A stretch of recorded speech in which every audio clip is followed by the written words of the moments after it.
সাধু সবাই হতে পারে, 1 মিনিট সময় 5 মিনিট সময় লাগবে না সাধু সাজতে। সাধু সাজা আমার কি?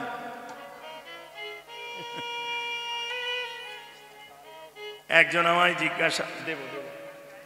আমায় জিজ্ঞাসা করেছিল, বা গান করছিলাম, দেখলাম শুনলাম মা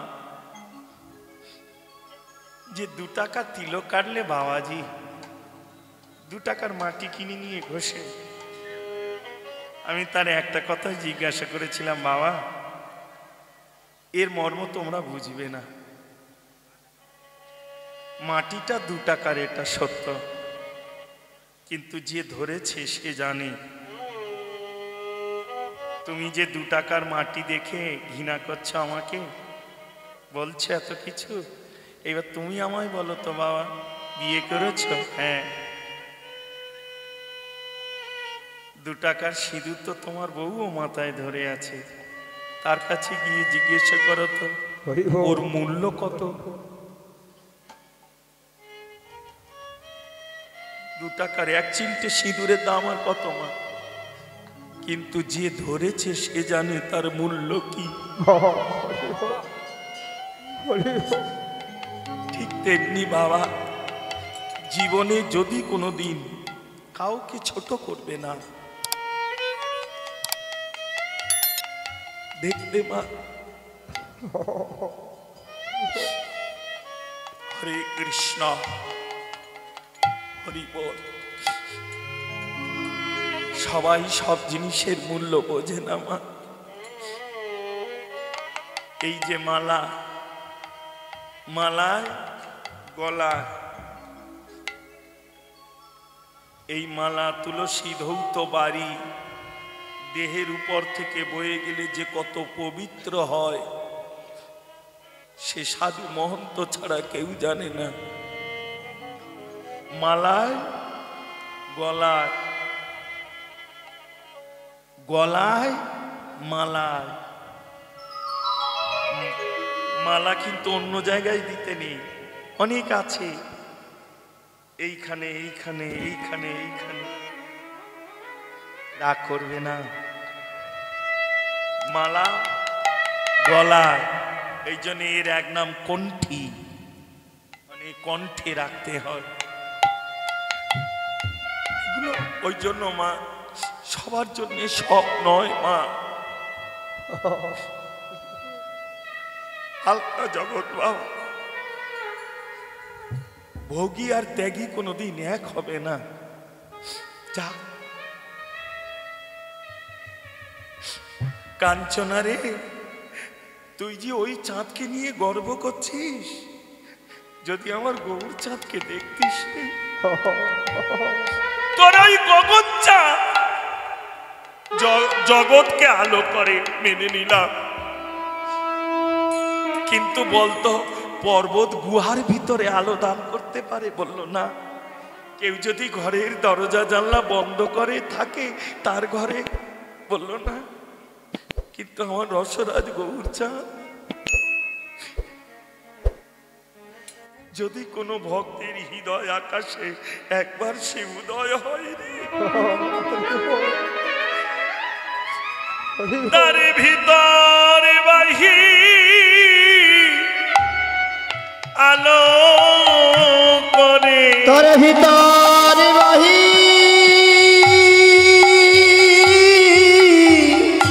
আলো করে। যদি হৃদয় আকাশে কাঞ্চনায় উদয় হয় রে, তার ভিতরে বাহি আলো করে। তার হৃদয় আকাশে উদয় হয় রে, তার বাহি আলো করে। যার হৃদয় আকাশে হৃদয় হয় গো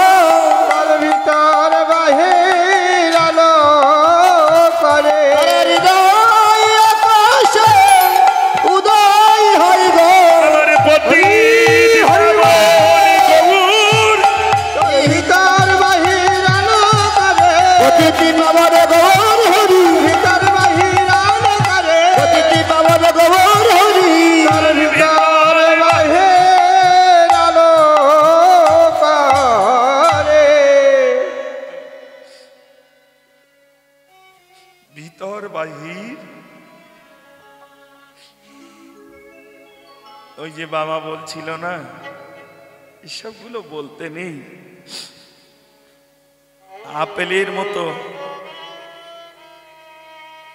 এ জ্যোতি তার নয়, এ জ্যোতি ভগবানের।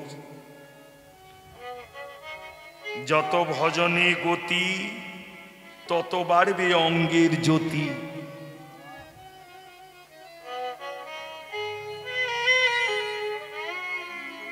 বোঝার ভুল মা, বুঝতে হয়। যত ভজনের গতি তত বাড়বে অঙ্গের জ্যোতি। শুনে নাও ভালো করে, মিলিয়ে নাও বাস্তবের সঙ্গে। জমি জায়গা তো আছে অনেকের, ধান চাষ টাস করো, টেপার বাড়ি থেকে 1 কেজি পাটনাই ধান এনে জলে ভিজিয়ে বীজ মানে কলা করো, ভালো হবে না। ধানটা দেখতে কেমন। আর ফার্মে থেকে 1 কেজি ধান নিয়ে এসে জলে ভিজিয়ে কলা করো, মানে অঙ্কুর। ফার্মের ধানটা অত চকচক করে, কি সুন্দর দেখতে, কেন? টেপার বাড়ির ধান তো এরম দেখা যায় না, কারণ ফার্মের ধানটা হচ্ছে শোধন করা। আর এটা একই ধান, পাটনাই ধান, কিন্তু এটা শোধন করা নয়। তা যে দেহটা ভজনে শোধন হচ্ছে, শুদ্ধ হচ্ছে বাবা, তার অঙ্গের জ্যোতি। আর আমার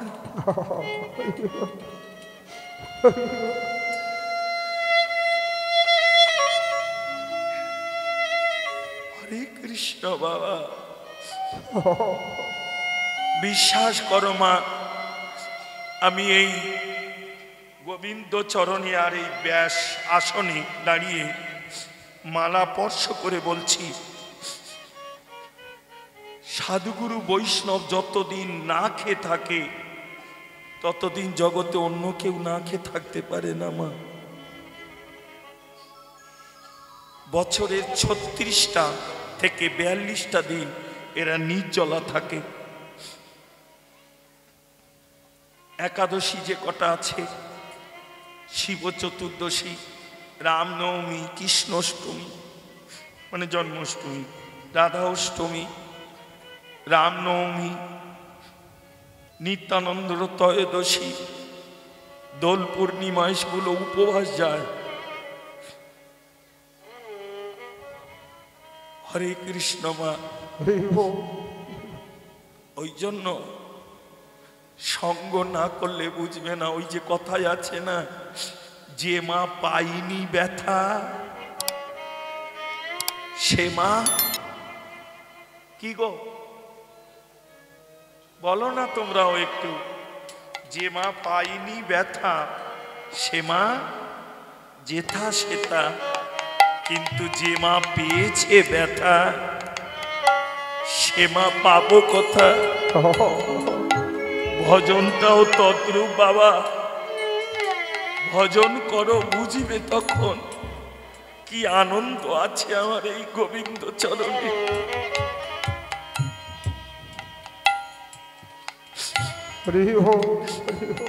সত্যিকারের বলো তো বাবা, আমার রাগ করবে না কেউ?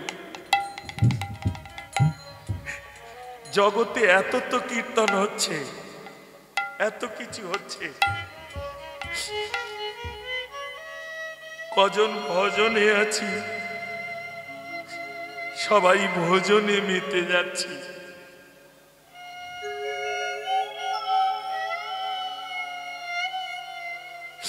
হরে কৃষ্ণ, হরি ডাক।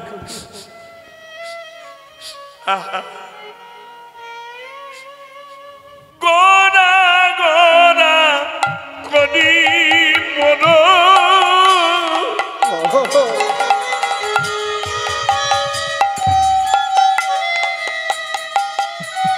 সজনী কি হইল ব্যাধি।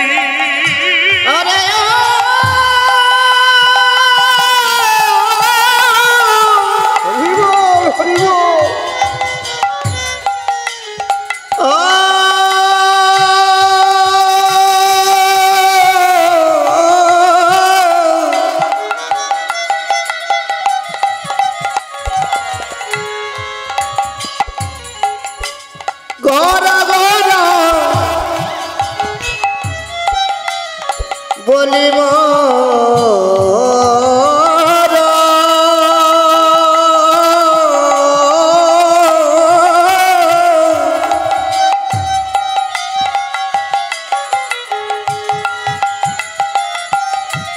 কি হইল ব্যাধি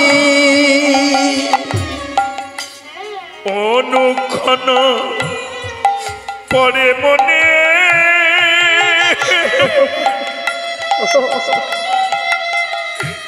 গোরা গুণ নিধি অরে অনুক্ষণ পরে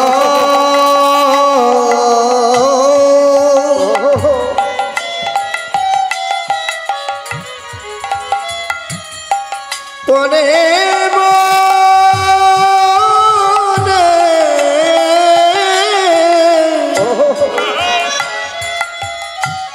গোরা গুণ নিধি অরে অনুক্ষণ পরে মনে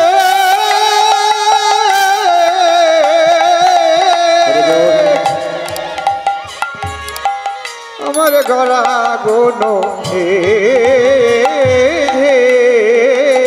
করিব কোথায় যাব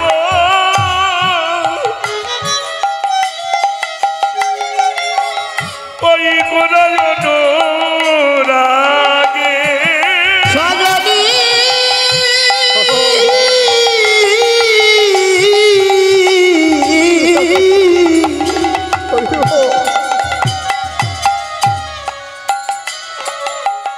আমি কি করিব কোথা যাব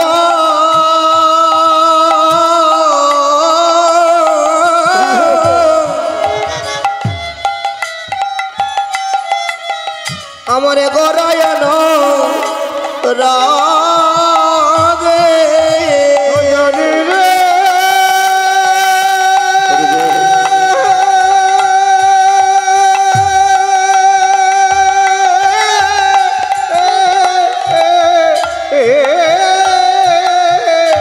কি করিব কোথা যাব গরায়ন রাগে হরিবলা গৌর রত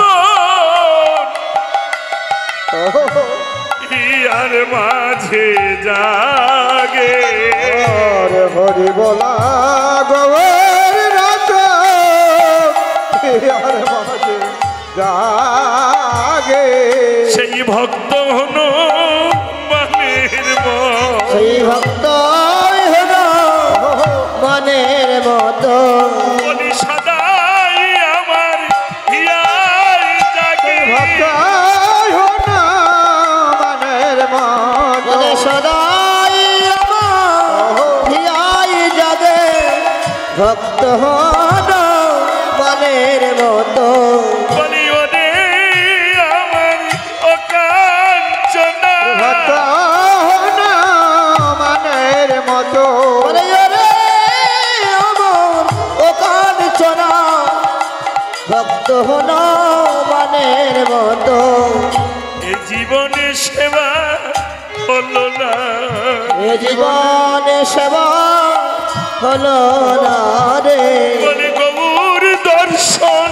হলো বটে জীবনে সেবা হলো না রে গৌর দর্শন হলো বটে আমি যেমন এলাম তেমন গেলাম দর্শন হলো না রে যেমন এলাম তেমন গেল জীবন দর্শন হলো না রে যেমন এলাম তেমন গেল দর্শন হলো না রে হরে কৃষ্ণ হরি বল এই অনুরাগ যার একবার আসবে রাধে রাধে নদিয়া নাগরী বললেন গৌরী প্রিয়া বলল জানিস কাঞ্চনা তা যুগে রামের রূপ দর্শন করে স্বাদ মেটেনি বলে হনুমান তার হৃদয় মন্দিরে ধরে রেখেছিলেন আমরা কেউ জানতে পারতাম না যদি লক্ষণ তাকে কথোপকথন না করে তিরস্কার না করত।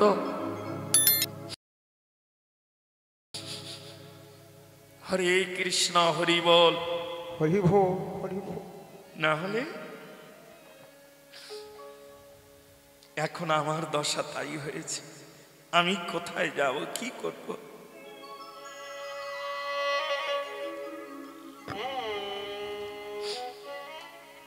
একটা ছোট্ট সিদ্ধান্ত মা শোনো। রাধে রাধে। ডক্টর মহানামব্রত ব্রহ্মচারী টিকায় আছে, এক জমিদার মানে রাজা, তার কোনো সন্তান আদি নেই, তার কোনো সন্তানাদি নেই গো। তা তিনি রাজত্ব পরিচালনা করে আর দিনরাত পরিশ্রম করে ওই প্রজার সুখের জন্যে। কারণ তিনি জানতেন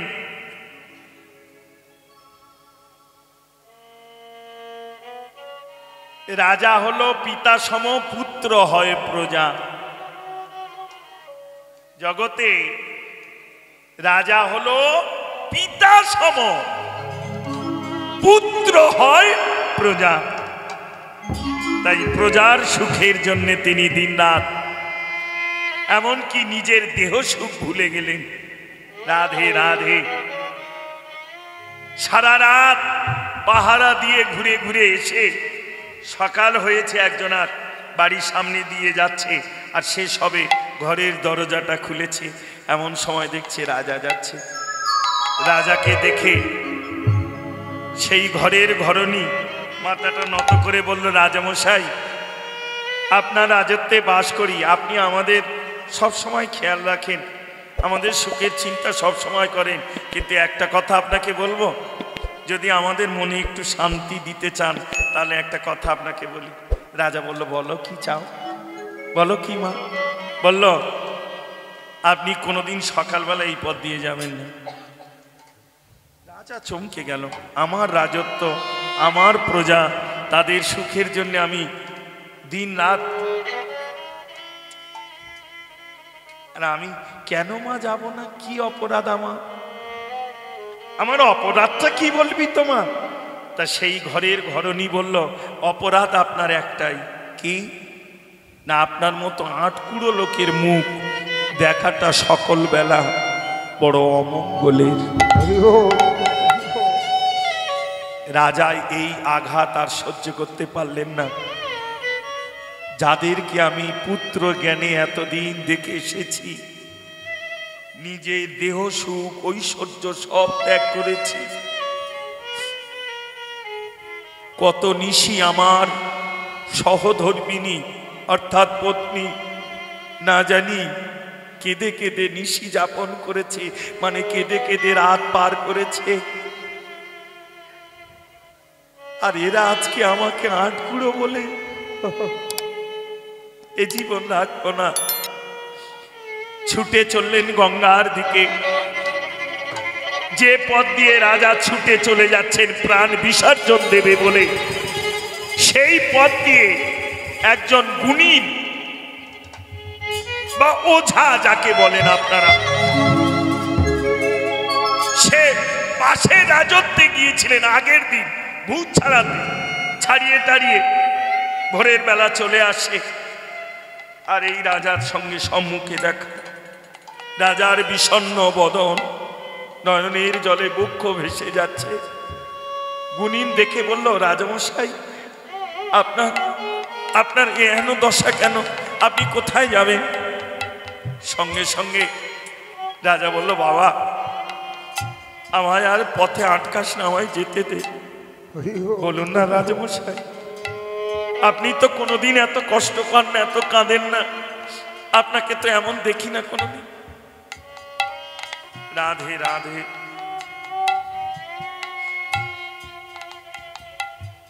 হরে কৃষ্ণ, বসো বাবা। রাধে রাধে রাধে।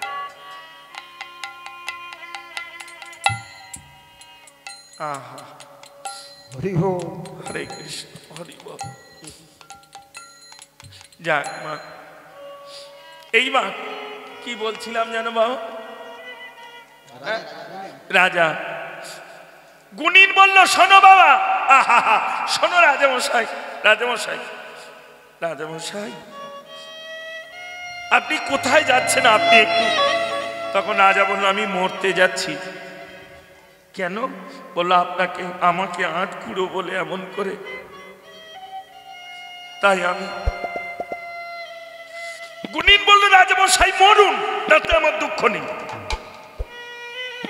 কিন্তু মরার আগে আমাকে একটা সুযোগ দেবেন। কি? আমি একবার গোনা পড়া করে দেখব আপনার পিতা বলা ধন আছে কি না। বলল, বেশ, দেখো বাবা।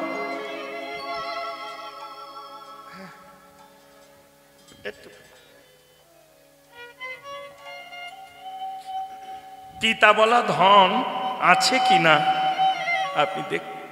গোনা পড়া করলেন, গোনা পড়া করে বললেন, আপনার পিতা বলা ধন আছে, তবে আপনি যদি একটা কর্ম করেন। কি কর্ম? বলল, এক ব্রাহ্মণের 4 ছেলে হবে, একটা হবে শাস্ত্রজ্ঞ, একটা হবে বেদজ্ঞ, একটা হবে পণ্ডিত, আর ছোট ছেলে মানে কনিষ্ঠ ছেলেটি হবে কৃষ্ণ অনুরাগী ভক্ত। 12 বছর বয়স হবে, দীক্ষিত হবে। ওই ছেলেকে এনে অমৃত যোগে যদি আপনি বলি দিতে পারেন, তাহলে তার প্রাণের বিনিময়ে আপনার পিতা বলা ধন লাভ হবে। রাজা কাঁদছে, কি কর্ম আমার উপরে দিলে,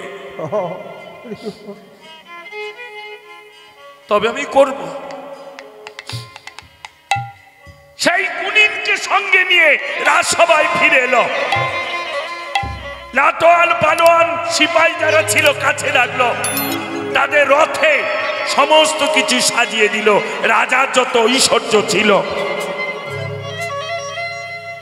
এমনকি রাজত্বের জমি বা বিষয় যা ছিল সব স্টাম্প মেরে লিখে দিল, যাও চারিদিকে খুঁজে দেখো এমন ছেলে কার আছে, যদি পাও যা চাইবে তাই দিয়ে তোমরা নিয়ে এসো।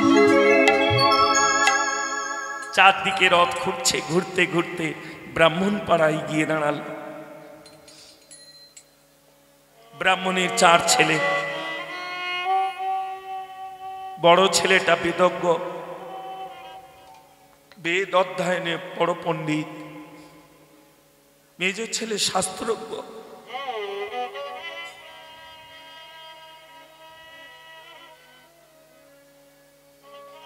সেজ ছেলে পণ্ডিত হয়েছে, কিন্তু ছোটটাকে যতবার পাঠশালায় দিয়ে আসে, ওই আসা যাওয়ার পথে একটা মন্দির ছিল, ওই মন্দিরে এক বাবাজি বসে বসে ভাগবত কথা বলতে,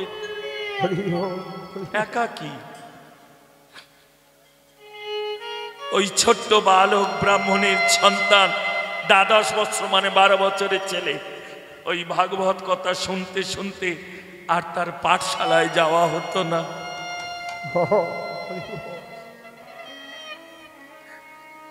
একদিন সে ভাগবত কথা শুনতে শুনতে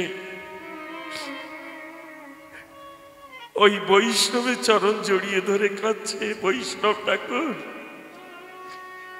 আপনি একটু আমায় দীক্ষা দেবেন। বৈষ্ণব বলল, বাবা রে, এই নে, তবে শোন, দীক্ষা শব্দের অর্থ হলো দেখা।